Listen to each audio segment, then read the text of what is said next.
Hi, everybody. Welcome to 20Q, 20 questions with interesting people, where we learn the origin stories of everyday superheroes in the LGBT community and friends. I am your host, the very handsome Tim Kirk, and our guest this time is raconteur, bon vivant, man about town, artist, filmmaker, writer, and founder of Homo Humour Films, Dr. Lee Campbell. Hi, Lee. Hi, Tim. Nice to meet you. Virtually. You as well. I'm going to start in right as I usually do with everybody. A little bit about your background. Where are you originally from, and what was it like? So I'm originally from somewhere called Tunbridge Wells, which is in southeast England. It's a nice part of England, but it's pretty conservative, quite rural. It's about 30 miles south of London. And as a teenager, I used to, basically go up to London and dream of the city life rather than the rural, urban, rural suburban life. Wow. How far away from city life is that in terms of, did you really feel like you lived suburban, country, or suburban with access to the city? Suburban with access to the city, but it was still quite rural. So it was, it didn't feel miles and miles from anywhere, but it still felt far enough to have a very different kind of quite conservative mindset. So based on you telling me about where you're from, which life experience had the greatest impact on you? Well, I guess actually it was when I went to Berlin in 1999. So my background is that I trained as an artist. I went to somewhere called Winchester School of Art to study painting. And again, like Tunbridge Wells, it was quite a quiet city, quiet town. So I wanted to go somewhere that was going to sort of give me a charge. And I went to Berlin, and Berlin at that time in the late 90s was undergoing a massive, sort of rebuilding, a reinvention. And it was very, very exciting. It was 10 years after the fall of the Berlin Wall, a lot of, new build, a lot of new building, new government building. And there was still a sense of, there was still a sense of the past, but also moving forward as well. And it was there where I came across a lot of different art forms, particularly performance art, that I hadn't been exposed to previously. And it was an incredibly experimental and creative time for me, even though I was only there for 3 or 4 months. I heard an awful lot about how exciting the culture was at that point. Yeah. So that jives a lot. Yeah. And also gay culture was as I understand, was exploding at the time. So it must have been very exciting. It felt very liberal. Very cool. So based on that and what you geared yourself to as a result of that, what would you say to anyone interested in an aspect of your experience? Meaning, if someone wanted to explore an idea or prospective opportunity based on what you can tell them, what would be the main thing to encourage or discourage them?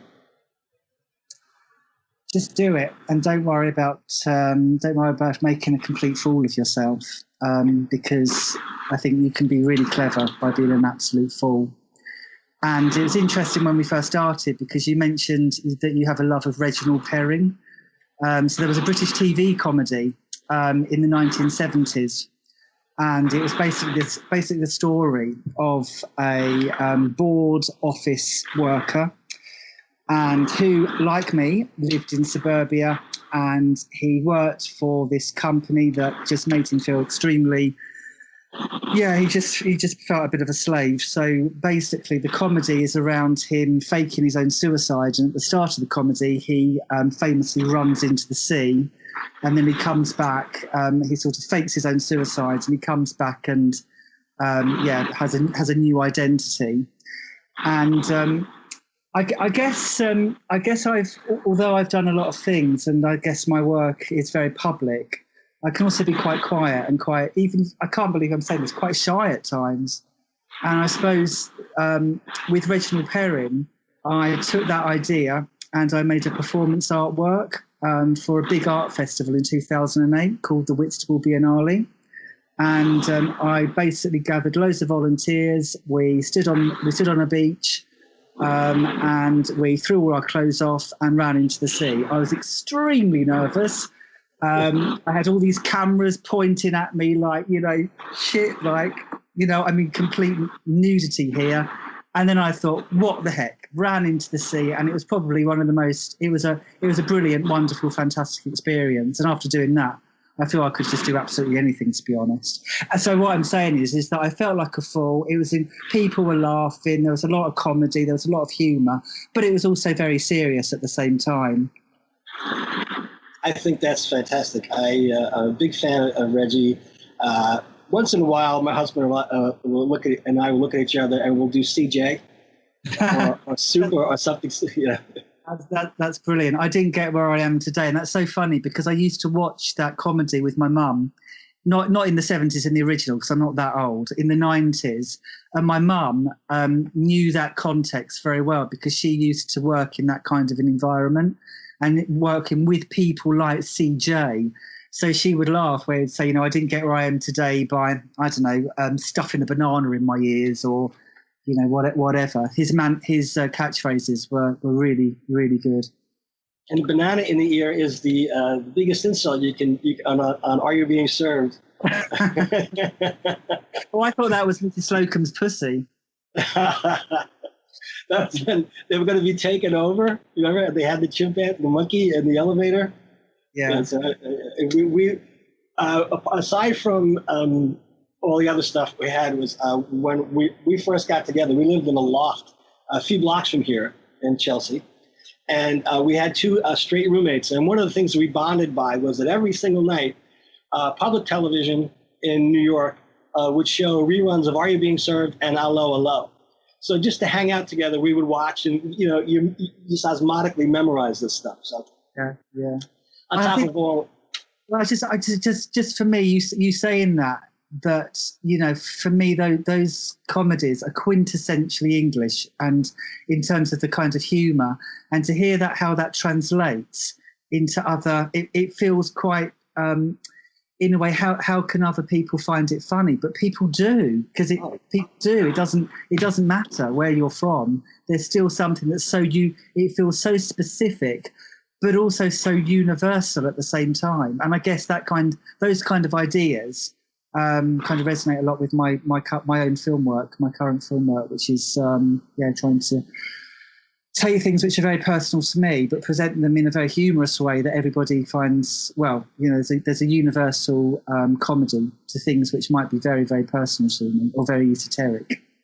I must say that I found some of the themes in The Finger to be very, very universal. And yes, I absolutely agree. Your partner have argued about similar things or debated similar issues. Yeah, I think just about everybody does. It's funny also, my husband and I, we met. He had just come back from helping settle his grandfather's estate. So he was, in a little bit low-key mood. And I was standing in a pub trying to have a conversation with somebody about Faulty Towers. And the guy just wanted to make sexual innuendo wisecracks. And I was like, you go a lot farther with me if we just put that aside and just talk for us and see if you like each other. And my husband overheard him. And I just moved away from this guy, and he started talking to me, and we just started talking about stuff, and we bonded over British humor. So that's how we got together. Mm-hmm. On top of your film having universal issues. So seeing you done stuff like the Reggie Perrin, and I'm going to ask you, what was your most noteworthy achievement? Noteworthy achievement? I suppose, I guess running into the sea and being able to and be able to pull that off, because I felt, well, I remember just thinking, oh my God, you know, I've actually done it. I mean, Christ, I've managed to get all these people together, complete strangers, and managed to do it. I think also though, getting my doctorate as well, my PhD, which lasted forever, and when it finished, I did feel not so much achievement, but enormous relief. Like, thank God I can get my life back after 6 years of hard study. That's something else. Yeah. Can I ask you, what was this your PhD in? So my PhD was in performance art, actually, and it was looking at, it was about different forms of performance art and the relationship between performance art and comedy, performance art and humour, audience participation, because I'm really interested in, how you can get people to laugh at things, the kind of the lengths that you can get people to do different things, like getting people to run into the sea naked. I mean, that took quite I guess for me, it comes back to my experience as a teacher, because as a teacher, I have to kind of boss my students around to get them to do things. I mean, I'm quite a nice teacher. I am a little bit bossy, but I guess when I was making that kind of performance art, which I guess kind of comes from the whole sort of territory of performance art from the 60s and 70s around, getting audience members to do different things. I'm interested in that kind of, discussion, and to think about. But I think humour and comedy are great things, because people just love laughing. Most people love sort of, it's a release mechanism, and when you're laughing at something, there's something very joyous and can be something very collective about it. I find sometimes if I'm watching something and I don't find it particularly funny, but other people are laughing around me, then I end up kind of laughing with them. So I'm interested in that kind of role or function of humour or laughing. I think it's, and so particularly now, I mean, gosh, the kind of state of the world that we're in. I mean, I can't remember who said it, but I think we'd all go mad if we don't have humour, if we don't laugh now and again, because it's a release mechanism as much as anything. Well, what's funny to me is I was going to ask how did you organize that? Obviously, because you're a teacher and you were able to marshal those people, how did you organize that? Was it something you put out in public or social media, or how did that come about? Okay, so I was first of all invited to take part in the festival, and the organisers or the curator didn't specify what they wanted specifically. I could basically do anything, but I went down to Whitstable, the seaside town, and had a look round, and I had all different ideas, and then I just remember watching Perrin and thinking, God, it'd be fantastic to do that. But how am I going to get all of these people? And somehow the BBC heard about it, and I was on BBC Radio 4, and I did this interview, and I think that really sparked at the time a lot of national interest, and so I had all of these people contacting me. Wow. And, I mean, it was. I think in terms of when people think about me, they often think about that piece of work. And obviously I've done things in the 12 years since, because it's nearly 12, 15 years old now. But it was amazing that all of these people arrived on the beach wearing their Reggie Perrin suits. That's really cool. Now, I'm going to keep on going with my 10 questions. I'll finish my 10 questions first, and then we'll get to yours, okay? So the next question is, the biggest personal challenge you faced, personal injury, a seemingly overwhelming task, a personal or professional goal, a difficult situation you had to overcome? Oh, well, I suppose just going back to what I said earlier was the PhD, because I never thought, well, there's two things, I guess. First of all, the PhD, which I never thought I was going to finish. And I kind of had got into a kind of bit of a rut And when it actually then finished, it was like, oh, wow, what do I do with my life now? Yeah. So, yeah, it was quite a shift. And to then also think about, now that I've done this, what do I do next with it? So then I wrote a book, and I had a book come out at the start of this year, which is all about things that we discussed about participation and this word pedagogy, which means teaching and learning, because I'm interested in how we can use things like humour in the classroom.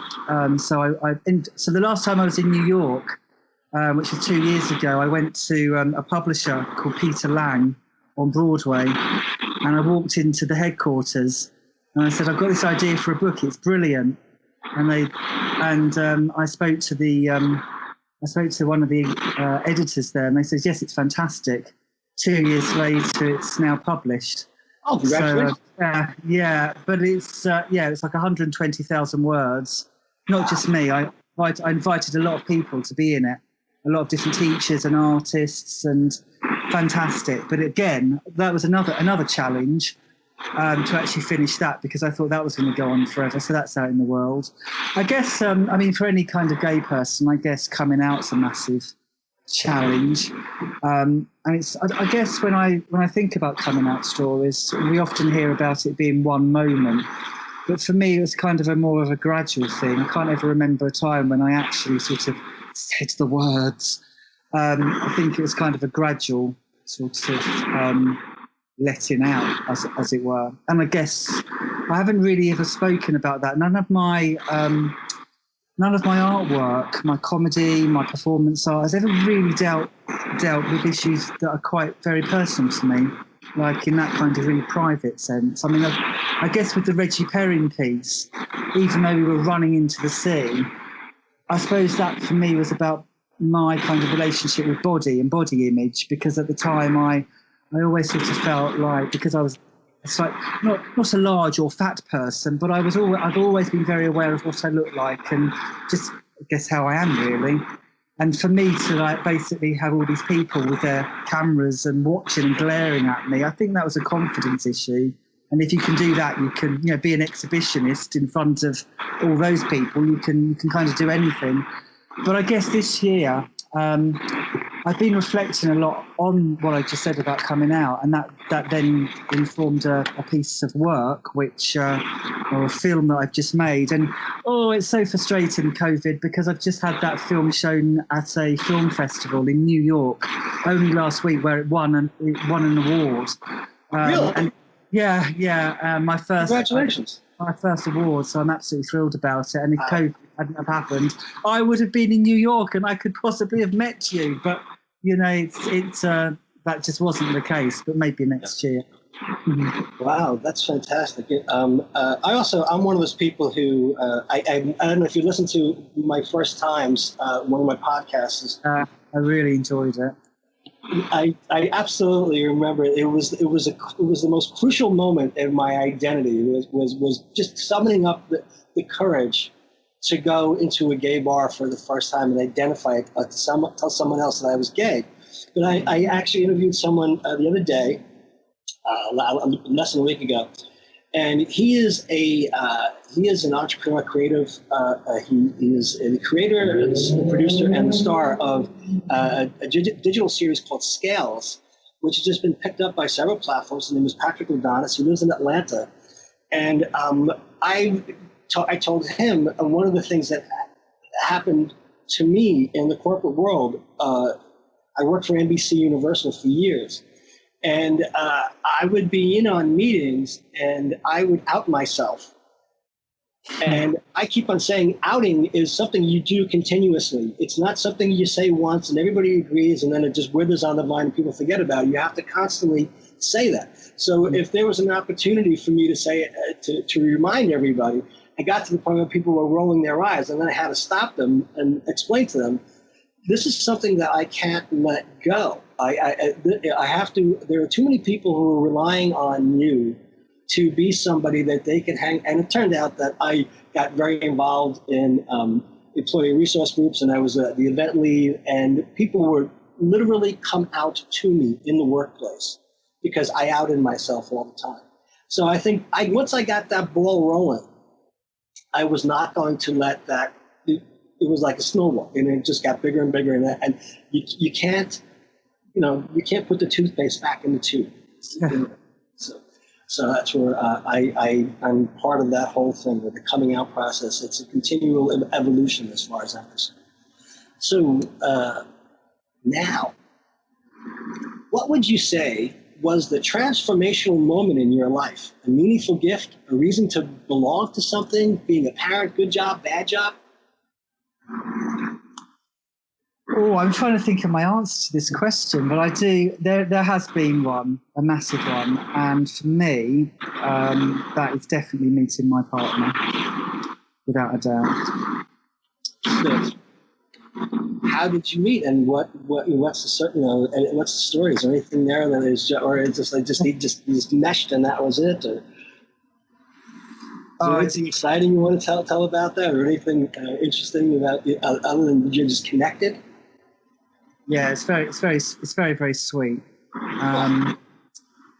So basically, I was doing another piece of performance art in a gallery, and my partner came to the first time we met was that he came to the sort of the opening of the exhibition, whereas I was in sort of performance mode. So he met me, not with my clothes up, I might add, not doing a Reginald Perrin, but he saw me in my creative mode, and I think we were very, very different, and I think those kind of opposites definitely attract. And we met 10 years ago, and still here to tell the tale, as that finger performance will, as the thing that we. I think one of the things, even though we are quite different. I mean, I'm sort of the loud, expressive one, and he's the sort of the quieter one. But I think the one thing that we both share is a love of humour and a love of comedy. And he has a very, very naughty, wicked sense of humour, which, of course, I absolutely love. So, it's someone actually described this as a modern-day love story, which I thought was very, very sweet recently. Cool. That was a moment where I spent a long time travelling around the world doing different things, and I was about to go on another further adventure, another further travel. And when I met my partner, I thought, no, this is the time now to think about what do I really want to do, and I need to be with this person. And it was a very good decision that I made at the time. Now, what drives you? What gets you up in the morning? I think just trying to get everybody to get, I suppose, in terms of, first of all, my teaching, to inspire my students to believe in themselves, to have confidence, to express themselves, just to live each day to the full. I mean, I get up and I think, right, I'm not saying I've only got one day to live, but I try and think, right, what can I do today to nourish myself, and to maybe find something which is unexpected. What's the first thing you want to come to people's minds when they think of you? Wicked sense of humour. Naughty, cheap. I think people do, actually. I think people do think that. Very cool. I like to think that's what people think of me, as being genuine, but I like to think of myself as funny as well. So I would hope people would think that I remind them of something I did or said to make them laugh as well. So what is your Zen? This might sound very, very schmoozy, but I actually find a great joy of just being with my partner and seeing him smile. That sounds very, very schmoozy, but I do get a great joy out of seeing my partner happy. It's just, I don't know, my partner's got, if he's listening to this or when he does, he's just got this kind of smile that just totally lights up his whole face. And yeah, it's a nice feeling. It's a nice feeling for me to see. I think we're allowed to be schmoozy. we should be allowed to be schmoozy. Yes.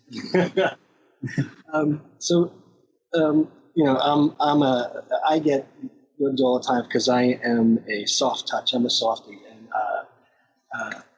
I unashamedly, wear my heart on my sleeve. So I think that's. I mean, there's no point in living if you can't, express emotions. So here's my final question for my first time, and it's I think everybody, especially everybody gay, knows this one is the threshold. That's the point of no going back. You've got to a place where not only can you not go back, but the wall or the door has been covered over and it doesn't exist anymore. So you have to go forward. How did you know when you got there? How did it feel to cross the threshold? What was the significance to you, and what did you leave behind? What are you glad you left behind, and what do you regret leaving behind? Turning 40, which was 2 years ago for me. I guess when I was a teenager, I always thought that 40 was kind of being old.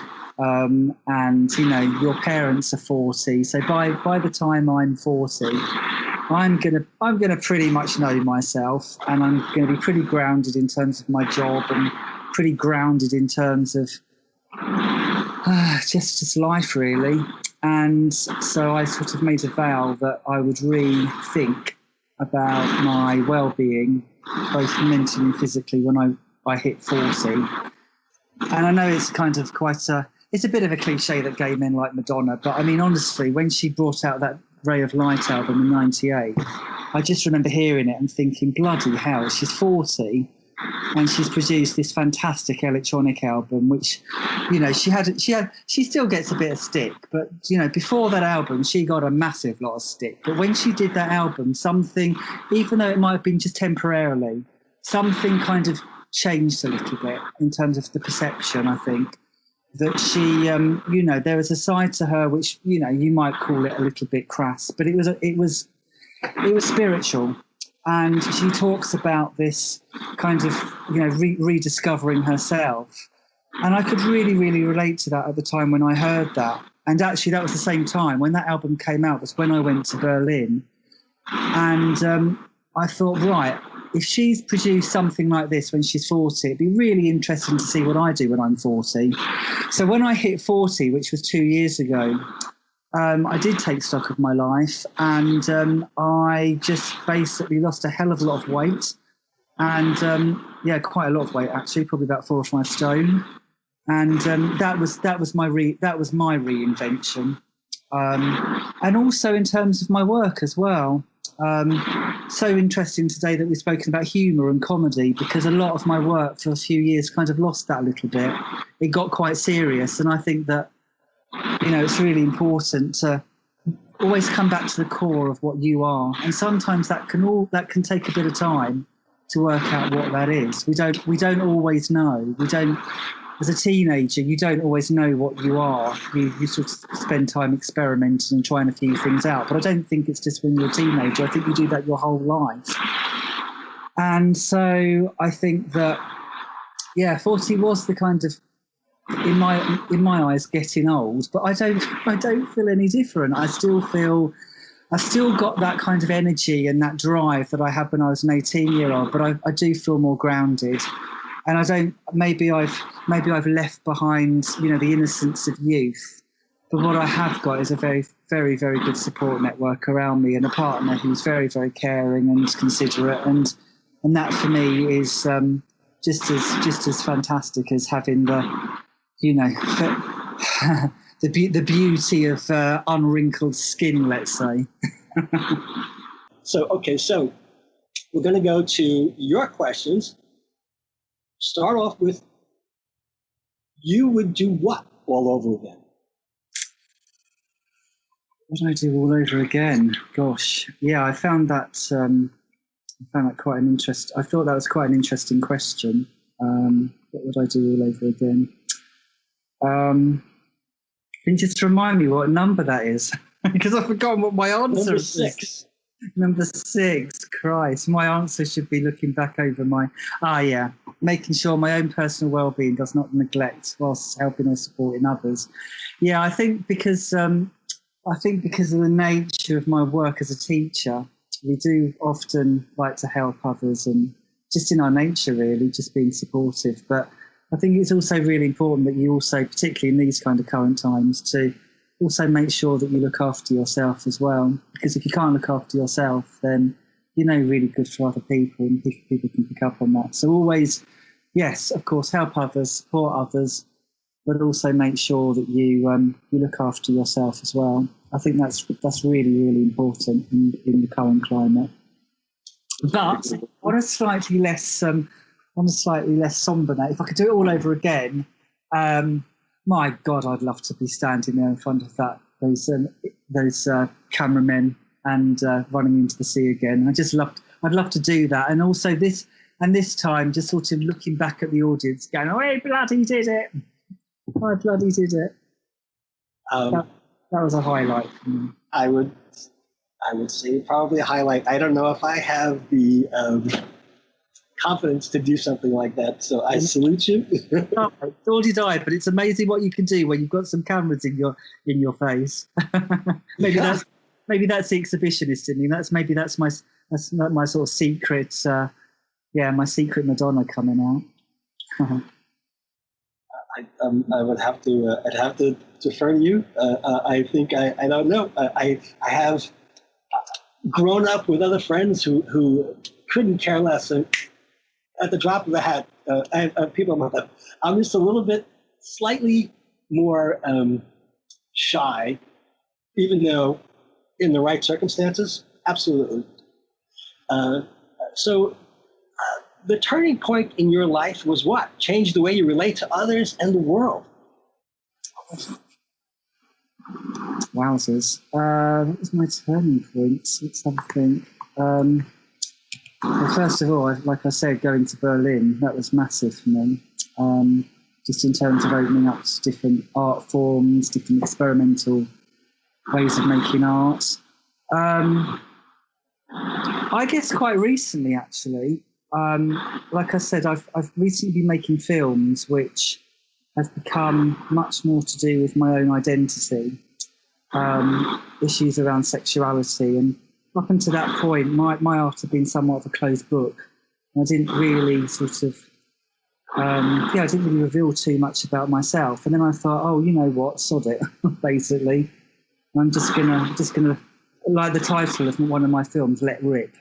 And when I started to do that, I found it almost quite cathartic, to be honest. It's a way of kind of just reflecting on my own life, but also to try to not necessarily help other people, but get to people to.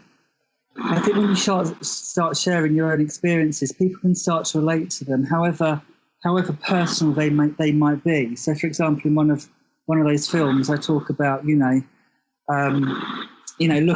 at George Michael, listening to George Michael, but imagining George Michael rather than listening to his song lyrics, or going to listening to football matches. And whereas my dad's listening to the match, I'm thinking about the football players.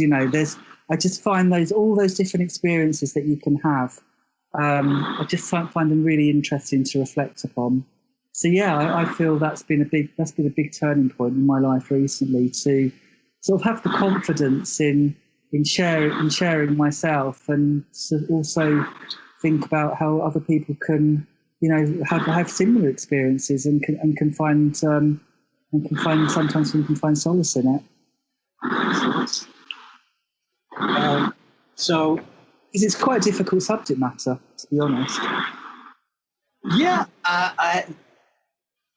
what is the crucial thing for people? What was the turning point? And I think most people don't like reflecting too much on that. I mean, it's usually something that is something that may be unresolved.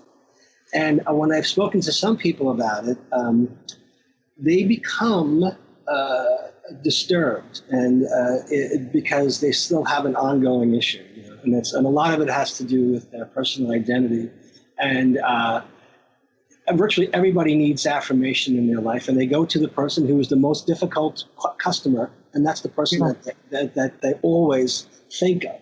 So you're talking to people, and they're fighting back tears, and they're choking up, and it's about their father or somebody else in their life who was especially significant. And that's the one person that they're still trying to get some sort of affirmation or confirmation from. So a lot of people, I actually see that turning point, or for a lot of people, I've also heard the one person who has been there to lend them a hand, to give them a guiding light, to give them a break. And that is tremendous significance, because it just changed the way they related to everybody, because now they knew they could trust somebody and people could trust them, and that had something to do with it. I actually had a conversation with quite a well-known curator in this country last summer. And she was quite amazed that I not just make performance work, but also make drawings and paintings. And so I guess what I'm doing at the moment is going back over a lot of that old work and thinking about, so like in the recent films, you can see all these old paintings, all these old drawings that I made, when I was a teenager.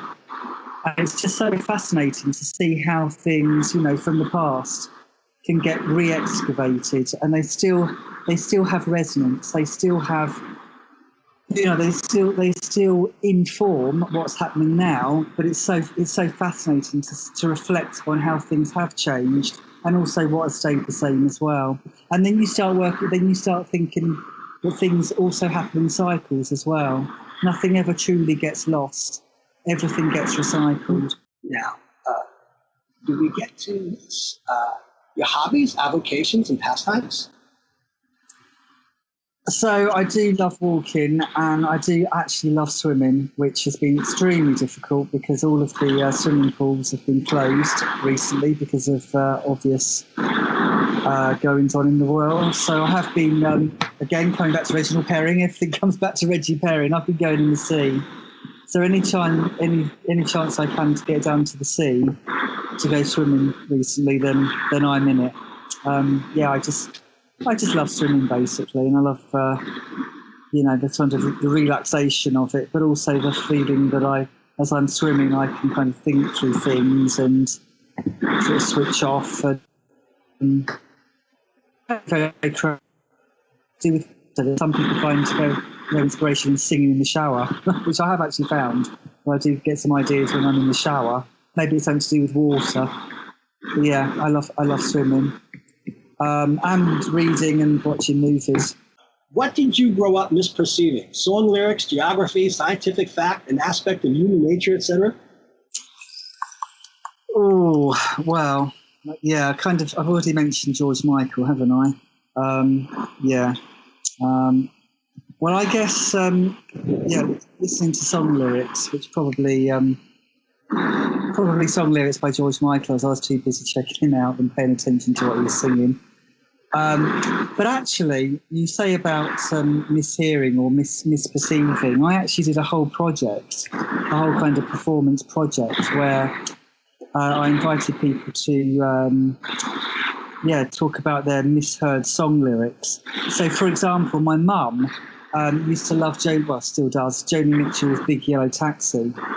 And she thought that it went something like, they made paradise and went to Juniper Park. And I said to her, where is this place, Juniper Park? Juniper Park. because I had all these ideas about Juniper Park being this kind of, quite, nice green space. And of course, what Joan is singing is they paved paradise and put up a parking lot. And I've always found that really fascinating, how even though you might be told what the correct lyric is, you will always hear that it's going to be Juniper Park. I talk a lot about Madonna today, but I just remember with students, I would do that. I would play songs and get them to write down what they thought the lyrics were. And I always remember one student writing, it wasn't Papa Don't Preach. He wrote down something like Poppadom Street. And I thought that was quite a nice misheard lyric.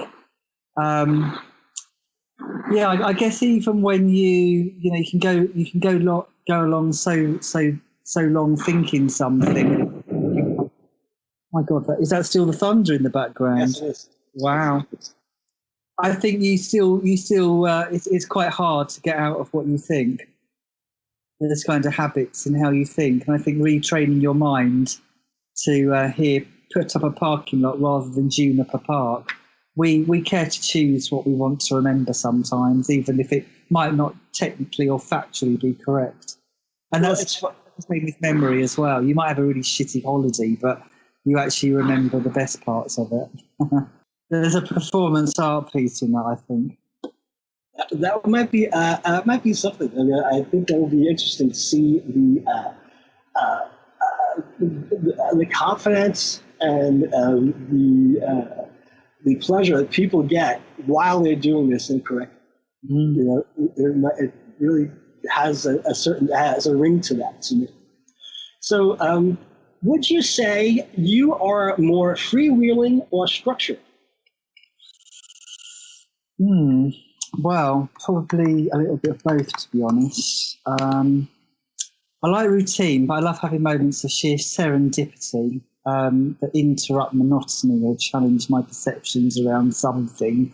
So when I say interrupting monotony, I do. Well, I guess, my God, this COVID situation, that's probably the biggest interruption. We were kind of all going down one route for so long, and then, our whole lives have kind of been uprooted to, maybe rethink things. And you asked me earlier about my PhD and what I did. So part of my PhD was looking actually at heckling as a heckling in performance. Because I find heckling really, really interesting, because I guess as a performer or as a comedian, well, actually comedians sometimes really enjoy being heckled. In fact, they quite invite it. But it's quite interesting talking about structure and sort of this notion of serendipity, because I guess I kind of like, I had a situation. You asked me earlier about turning points. Well, about 10 years ago, I went to somewhere called the Banff Centre in Canada, and I did an artist residency, and it was called the Experimental Comedy Training Camp. And it was, it was amazing. It was in the Rocky Mountains for 7 weeks. Beautiful. And it was absolutely incredible. And it was basically all of these, mainly Canadians and North Americans, and then there's a couple of Brits. So first of all, if you're talking about humour and comedy, I know you and I have joked about Fawlty Towers and, Reggie Perrin, but there are definitely cultural differences in humour. So they might be, the North Americans might be laughing and I might be sitting there stone-faced and not finding it funny, and vice versa. But at this particular, during this residency, I did something, and basically I was heckled, and someone started shouting at me and said, "What a load of shit this is." And it was at that moment, whereas I thought, that the audience were going to find it funny and interesting and all the rest of it and react in a certain way, which most of them did, this one guy started absolutely shouting at me. And it was really uncomfortable. And I was like, what did I do? What was so awful? I mean, I didn't make some racist or sexist or, homophobic remark to you. I didn't call you a name or, sort of shout at you. I was all being very, quite friendly. But it was at that point, so in terms of breaking the routine, breaking my expectation, where I thought, hang on, that's really interesting, because then what do you do? How do you improvise around that kind of a situation? And then that opened up all of this research that I did for about 5 or 6 years, which was all about heckling, and particularly in terms of comedians, and how, I'm sure if you've been to a comedy performance and someone shouts or boos at somebody, it's really interesting to see how the comedian might, react to it. And maybe they might think, oh, what an arsehole, and get on with it. Or you actually find people that actually go, well, actually, no, what are you, they kind of get into a bit of a confrontation. And it's really interesting to see what happens there. So, okay, so now, go for A, money, or B, happiness? Oh, definitely happiness, always. I've never had money, so I wouldn't know what to do with it. Although I think it would help, though. But I've never been defined by money, so I always just think about, what's gonna nourish my core, what's gonna give me good vibes and good energy, and what's gonna make me happy. And money certainly. I mean, obviously nobody wants to worry about money. I mean, I've also had those situations, very grave situations in my life with money. But I don't think you can. Oh, no, this sounds such a cliche. I don't think you can buy happiness. It can help, but I don't think it's the sole purpose or the sole route to happiness. Here's something. My father passed away a few years ago. My parents were very fond of Bermuda, and we'd been on a number of cruises to Bermuda. And one time we were disembarking, and you get up, and everyone's in a line to get off to a queue to get off of the ship. And in Hamilton, Bermuda, which is the main drag, all the cab drivers and all the local merchants will be open. The cab drivers will be sitting in a long line waiting for people, because everybody wanted to go to the beach, or they wanted to go someplace and go sightseeing around night. And everybody, I pointed something out to my father. This was probably 20 years ago. I said, look at all the people sitting here working, waiting. Look, they're all happy to see each other. They're all smiling. They're all shaking each other's hands. And they couldn't be happier to be here. And these old people who lived in Bermuda. And they said, look at all these people. And all the people who had money, who were Americans, pushing, shoving, miserable, rude. Look how happy these people are compared to these people. And it was all about, you can see that they had money, and it didn't make them happy. It was, I would like to be able to combine the two, but this money is not going to buy you happiness. It takes away anxiety about stuff, but you can't be happy just because you have money. It just doesn't work. I agree. Okay. So, is there anything you struggle with you wish you did not? I can be quite stubborn sometimes. Maybe, well, like I said earlier, maybe confidence, and actually also not believing in my own abilities. Maybe.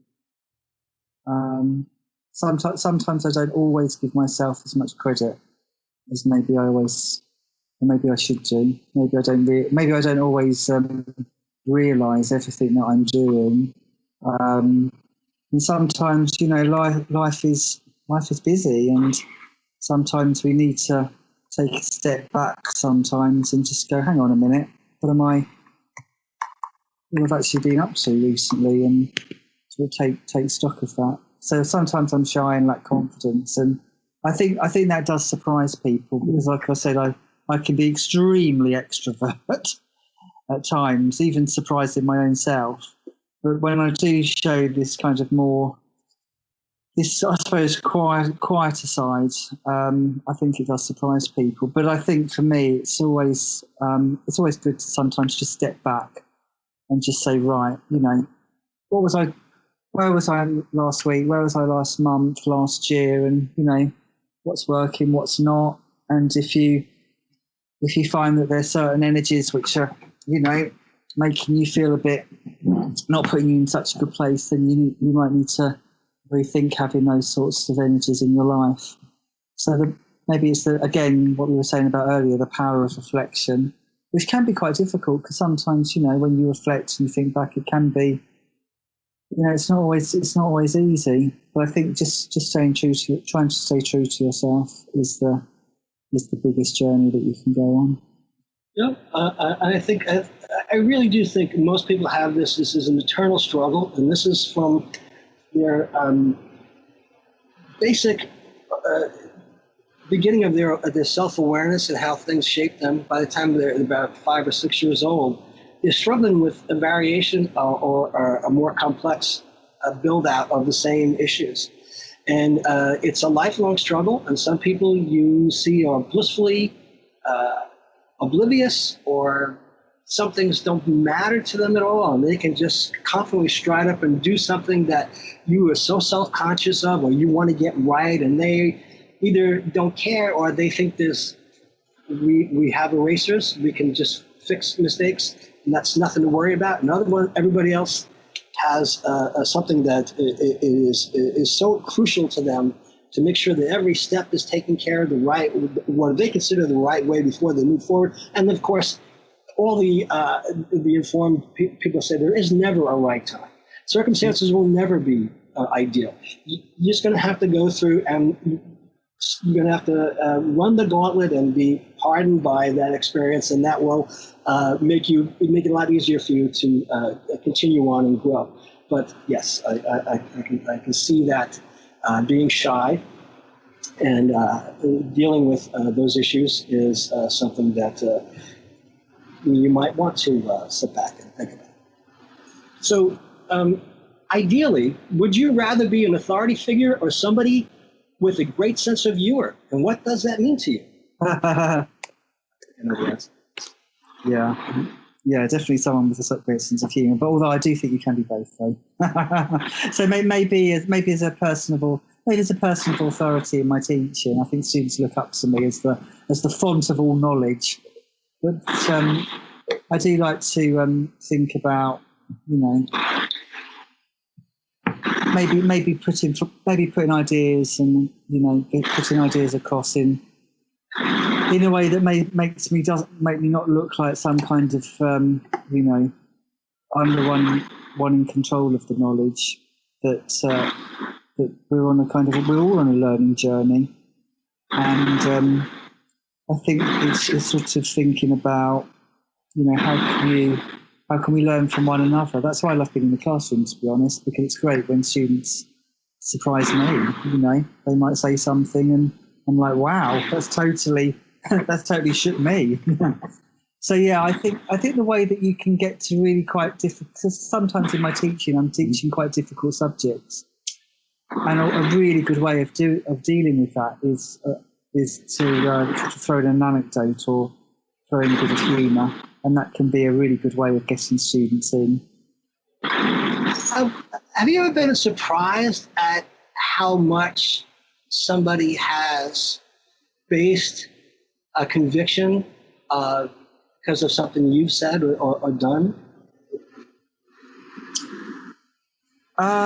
I think sometimes I've said things and I never realised maybe the impact on that might have on people, not in a negative way, on a really positive way. And I mean, what I mean by that is that it might just I might say something and you can then see the light bulb go off, and that's wonderful. It might be something that, again, coming back to teaching, that someone struggled with, but also recently when I've been working with other filmmakers and I say something about their work, and they're like, wow, I just hadn't, because I think sometimes we get, like you're saying, we get so into our routines and our ways of working, and sometimes we don't always see the wood for the trees, and you just need someone to say something. Might be an outsider, but you say something and you just say, oh my God, it's just so obvious. And people do that to me all the time, because I think, we kind of sometimes, we wrap ourselves up in lots of different layers, and then sometimes, you hear something that's like, oh yeah, I get it now. That's what it's about. That's what's important. And I really love doing that. I really love seeing when I say something where people are having, and that's why teaching's really good for that, where you say something to a student and they're struggling with an idea, you say something and then it's like, yeah, I get it. The light bulb has gone off. That's a brilliant moment. It's got to be very rewarding, I would imagine. Now, your most treasured possession. Oh God, here we go. I'm coming back to my schmoozy self now. I've got a box of knickknacks, sort of treasured possessions, from the last 10, 15 years. And in that box, I've got a card, and it was the first card that my partner sent me after our very first date. Oh. And, yeah, it's very, very romantic, and I do remember receiving it very vividly, and I guess it was the first time where somebody had sent me something, and it was very, very heart on your sleeve, and I just was really taken back by it, at how heart on the sleeve it actually was, and I thought to myself, maybe I don't know what's because at the time I thought, is something happening here? Yes, I knew something was happening, but I hadn't kind of realised that it was happening like that. And that was the moment when I knew that there was something in this strange thing that was going on at the time. This nice, strange feeling. So now we're getting to the very last question. And I would imagine I understand this. You've spoken of this, and I've recently done the same thing. The biggest boost to your self-esteem? Wow, let's have a think. Yeah. I guess it was when I lost all of that weight 2 years ago. Because I thought, wow, I can actually do this, and yeah, I felt, wow, I've persevered with this, and I did actually get a bit obsessive about it. I mean, I wasn't in the gym every day, but I was really going for it, considering I was somebody who never had been to the gym. I still did quite a lot of swimming, but I also changed my diet considerably. And yeah, I felt I just remember people noticing, and it made me feel good. And but I guess the biggest boost also was I don't know, just I've had quite a few boosts, I guess, in terms of my art career, and I just love putting things out in the world and seeing how they get picked up. I guess that recent, only last week, having that film being shown at Splice Film Festival and then winning that award, it just really, really meant something to me, because I thought I put something in the world which is incredibly personal. I just remember when I first showed that piece of work, and I almost felt so uncomfortable showing it. I don't want to reveal this side of me. What are people going to think? And then when the sort of people started to get something from it and were like, oh my God, this is really powerful, I thought there's something in this. And it felt like I'm just throwing myself out there, and I'm not caring about trying to be intelligent, trying to be sophisticated with language. I'm not trying to be clever. I'm saying it how it is for me, and I'm doing it hopefully in a way which resonates with you on some kind of level. And yeah, that was a really, really nice feeling. And yeah, I've developed quite a lot since that happening. Congratulations on that again. I'd like to know more about this the Slice. So I'm really curious about this. I've had quite a lot of film screenings, actually. I've had a lot of film screenings this year, but most of them have all been online. Thank you so much for being my guest today. I am very grateful, Lee, that you took the time out to be part of the show. And I'll say thank you, and as I always say, see you next time. And as the kiddies say, peace out.